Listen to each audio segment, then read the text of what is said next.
नमस्कार, मैं प्रीति कुमारी गुप्ता, आचार्य मनोहर लाल अग्रवाल सरस्वती विद्या मंदिर इंटर महाविद्यालय लोहरदगा से। 14वीं शताब्दी में उत्तर भारत में दिल्ली सल्तनत के तुगलक वंश का शासन था। वहीं दक्षिण भारत में कई शक्तिशाली राज्यों का उदय हो रहा था। इन शक्तिशाली राज्यों में एक प्रसिद्ध राज्य था जिसका नाम था विजयनगर साम्राज्य। विजयनगर साम्राज्य अर्थात विजय का नगर, इसे कर्नाटक साम्राज्य के नाम से भी जानते हैं। इस स्थान की पहचान वर्तमान में हम्पी से की गई है। वर्तमान में कर्नाटक में हम्पी नामक स्थान है जिसकी खुदाई की गई तो ये पता चला कि वहाँ से एक विशाल साम्राज्य के भग्नावशेष प्राप्त हुए हैं और इन भग्नावशेषों की पहचान विजयनगर साम्राज्य से की गई है। विजयनगर साम्राज्य की पहचान हम्पी से करने का श्रेय कॉलिन मैकेंजी को जाता है। Colin McKenzie east India company के सेवा में कार्यरत थे। वे एक साथ सर्वेक्षक, मानचित्र बनाने वाले भी थे।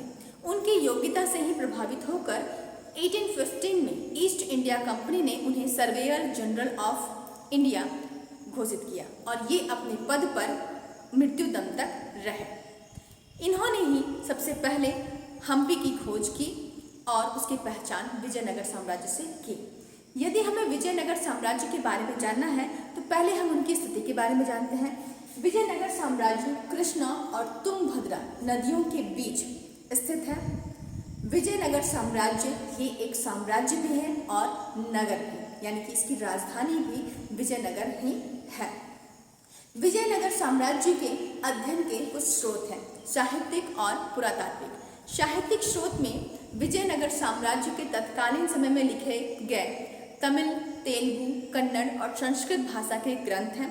इनमें से एक प्रसिद्ध पुस्तक है जो तुलुव वंश के शासक कृष्णदेवराय ने आमुक्तमाल्यद में लिखी है। आमुक्तमाल्यद तेलुगु भाषा में लिखी एक किताब है जिसमें कि कृष्णदेवराय ने अपनी उपलब्धियों के बारे में बताया है। विजयनगर साम्राज्य ये एक साम्राज्य तो था ही, साथ ही साथ ये वाणिज्य और व्यापार का भी फेमस केंद्र था, क्योंकि ये नदियों के बीच तो साथ ही अरब सागर से भी सीधा संपर्क हो रहा था, जिस कारण से कई विदेशी यात्री और व्यापारी यहाँ आते थे। विजयनगर साम्राज्य के शासनकाल के दौरान आने वाले विदेशी यात्रियों के यात्रा वृत्तांत से भी हमें विजयनगर साम्राज्य के शासन के बारे में जानकारी मिलती है। जैसे रूसी यात्री अफनासी निकेतन, पुर्तगाल का यात्री था फर्नाओ नुनीज और दुआर्ते बारबोसा, इटली का यात्री निकोलो कॉन्टी और डेमिगो पेस, ईरान का एक राजदूत अब्दुल रजाक, इन सभी से हमें उनके यात्रा वृत्तांत से विजयनगर के बारे में जानकारी मिलती है। अब बात करते हैं विजयनगर साम्राज्य के इतिहास की। विजयनगर साम्राज्य की स्थापना 1336 ईस्वी में हरिहर और बुक्का नामक दो भाइयों ने की।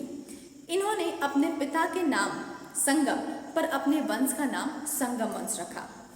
हरिहर और बुक्का विजयनगर साम्राज्य की स्थापना से पूर्व ये लोग वारंगल के काकतियों के यहाँ सामंत के रूप में कार्यरत थे। इसके पश्चात वो काम्पिल्य चल गए और जहाँ पर काम्पिल्य में ये राजकीय अधिकारी के रूप में कार्य करने लगे। जिस समय ये काम्पिल्य में थे उसी समय एक मुस्लिम विद्रोही काम्पिल्य के शासक के यहाँ शरण लेने आया और काम्पिल्य के शासक ने उसे अपने यहाँ शरण दे दी। इससे क्रोधित होकर मोहम्मद बिन तुगलक काम्पिल्य में एक विशाल सेना लेकर आ गया और युद्ध छेड़ दिया। इस युद्ध में काम्पिल्य को पूरी तरह से पराजित कर दिया गया, ध्वस्त कर दिया गया और कई सारे कैदियों को पकड़कर अपने साथ वो दिल्ली ले गया। उन कैदियों में हरिहर और बुक्का भी शामिल थे। हरिहर और बुक्का के योग्यता से प्रभावित होकर जल्द ही मोहम्मद बिन तुगलक ने उसे प्रसिद्ध प्रशासनिक अधिकारी घोषित कर दिया। इन्होंने इस्लाम धर्म भी स्वीकार कर लिया। जब उत्तर भारत में मोहम्मद बिन तुगलक का शासन चल रहा था उस समय फिर दक्षिण भारत के राज्य ने अपने आप को स्वतंत्र घोषित कर लिया। इसलिए क्या किया, मोहम्मद बिन तुगलक ने हरिहर और बुक्का, जो कि उनके विश्वास पात्र बन चुके थे और वे दक्षिण भारत की स्थिति से भली भांति परिचित थे, उनके नेतृत्व में एक सेना दक्षिण भेजी ताकि विद्रोह को शांत किया जा सके। दक्षिण पहुंचकर हरिहर और बुक्का की मुलाकात अपने गुरु संत विद्यारण्य से हुई और उनके प्रभाव में आकर हरिहर और बुक्का ने फिर से हिंदू धर्म स्वीकार कर लिया और इन्होंने अपने एक साम्राज्य की नींव डाली और ये कभी भी फिर उत्तर भारत नहीं गए। इस तरह से हरिहर और बुक्का के द्वारा विजयनगर साम्राज्य की नींव पड़ती है। तो ये है विजयनगर साम्राज्य के इतिहास की जानकारी। अपने अगले वीडियो में मैं आप सभी को बताऊंगी इस वंश और इसके शासकों के बारे में। धन्यवाद।